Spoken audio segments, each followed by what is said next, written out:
It seems that we have reached a stage in the Notion hype cycle where there's now people sharing relief stories about tossing Notion out the window altogether.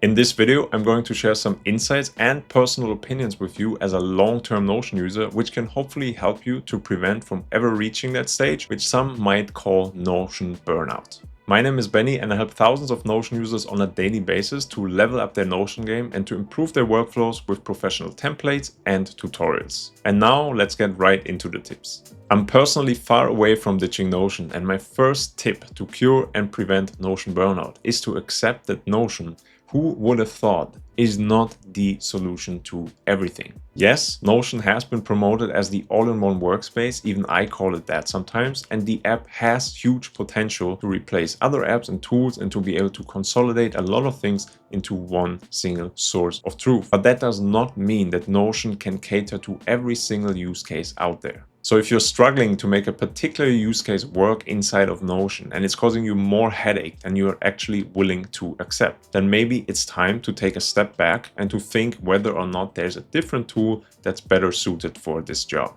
And I'm saying this as someone who uses Notion daily and who creates templates and tutorials for it. That brings me to tip number 2, which is to outright reject any Notion setup, system, or template that seems to have an irrational amount of complexity built into it, often disguised as so-called productivity hacks. As an example, one of the terms that you will usually hear in this context is gamification, as in adding video game mechanics to a Notion workflow or system to make it more engaging and more likely to get done. From my own experience, I can honestly tell you that none of this stuff really works in the long term. In the short term, it might appear as a very nice gimmick, but that novelty usually fades off very quickly, and then what's left behind is an unnecessary complex process, which is now even more likely to be abandoned altogether. In the long run, simplicity always wins. This applies to many things in life, but definitely also to Notion. Which takes us to tip number 3. Stop using broken systems and get over your own sunk cost fallacy.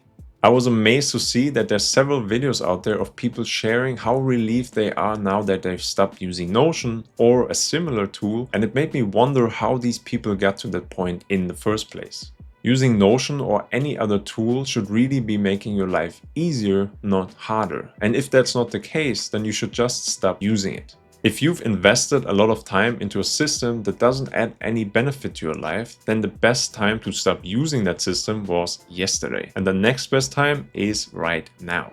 My tip number 4 ties directly into the previous tips, and it is to use Notion only as much as necessary, but as little as possible. Whenever I set up any kind of system or workflow in my Notion workspace, I always approach it from the angle of maximizing my long-term time savings. This doesn't mean that I'm not investing a lot of time and thought into creating a certain system or workflow, but my goal for it in the end is to always require a minimum amount of time and effort to achieve a very specific goal. I really love using Notion, but I'd rather spend more time outside, away from my computer, if I have the choice.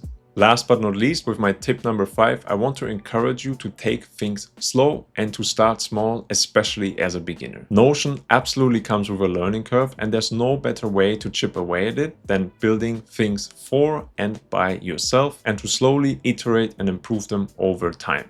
This doesn't mean that you should not ever consider adopting someone else's system or solution to a specific problem. But be aware that it might require a certain level of experience and understanding to be fully able to use it. In fact, I have published my own Notion workspace system, which also takes some time to get used to for anyone who hasn't built it, but which also has received great user feedback. And it is called ClarityOS, the ultimate workspace organization system and second brain for Notion. ClarityOS is not another everything on one page kind of template, and instead a foundational workspace system providing a clear structure for your sidebar that enables chaos-free workspace navigation. ClarityOS works with all Notion plans, including the free plan, and comes with a simple 14-day money-back guarantee. Real Notion users are saying that this is hands down the best Notion template they've ever used, that its attention to detail, aesthetics, intuitive ease of use, and sheer practicality are absolutely next level, and that ClarityOS has been a much-needed Notion dashboard that helps them focus without over-engineering all of their processes. If you want to learn more about ClarityOS, make sure to click the link in the description below this video. I hope you found some of these tips useful and that they can help you smoothen your own Notion journey at least a little bit. And don't forget that at the end of the day, Notion is just another tool, so make sure to treat it accordingly. Don't forget to give this video a thumbs up, subscribe to my channel, and let me know in the comments below what you're struggling with the most when it comes to Notion. More videos are already in the pipeline and on the way, and I'm looking forward to see you in the next one.